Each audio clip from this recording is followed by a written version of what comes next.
Yeah, I mean, definitely excited. We put on such a good performance last time against Orlando that I think that gives us a lot of confidence going into this match. Obviously, we're going to their home now, so it'll be a little bit different. But yeah, I think we're ready to put together another strong bounce back performance, and it's kind of the same situation as last time. Took an unfortunate loss to KC, and then we get to turn around and play Orlando. So I think that'll be good for us. We know we've done it before, and we can do it again. In terms of Can't see. Orlando, they're clearly a really talented team. That's really talented attackers for you as a goalkeeper. That's a key for you. I mean, I always just look forward to any game. Honestly, this whole league is filled with talent, so any opportunity to be able to showcase what my defensive line and I can do against some quality opponents is always a great opportunity, and I think we always look forward to it. Like, we embrace the challenge, and if anything, it's just a chance for us to really get to showcase ourselves.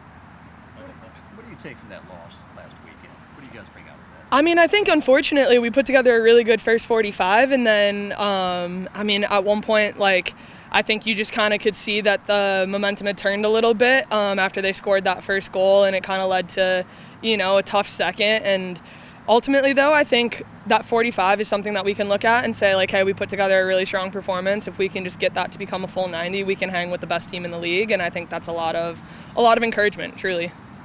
What can you do when the momentum starts to turn against you in matches like that? I mean, I think ultimately it comes down to our own response. Like, momentum only turns if you let it.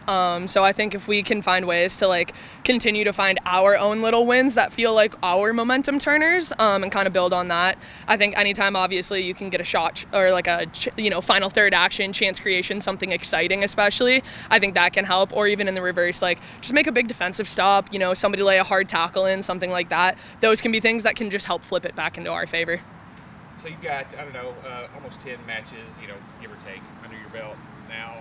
Just kind of rate your performance so far this year. I think it's been all right. I don't think it's been anything super stellar, but I think I'm doing the best I can, which is at some point, the bare minimums, obviously. But yeah, I think it's going all right. I think I feel very, very lucky to have the players I do in front of me. I think it's been a definite adjustment, and I think I'm hoping to also be able to kind of have a little bit more of a bounce back after giving up 2 more goals to KC. So hopefully we can shut out Orlando again.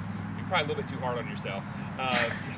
Tell us about the back line in the last match, kind of their performance, kind of a new look back line, unfortunately. Yeah, I was going to say, obviously not having Lo out there with us is a big loss because she's been so instrumental to me as well, just personally helping me make this adjustment. But I think Janine did what, any pro should be able to do. She took on a new role and embraced it and was really, really good all week, trying to figure out, all the little adjustments of now being in the back line as opposed to being in the front line. So I commend her effort. She was great, and I think ultimately having one more week now to be able to work together as a back four is going to be really big for us going into Orlando. Do you guys take a different approach when you go on the road for 3 straight games rather than 1? And what challenges does that pose? I think obviously just the travel itself is always a challenge because obviously flying takes a lot on your body and stuff like that. But ultimately I think we know that we have a kind of bare minimum standard of work that we have to be able to put in during the week to be able to have a quality performance on the weekend. So I don't think anything's going to change too much. Just maybe a little extra emphasis on recovery, hydration, good nutrition, all of that stuff.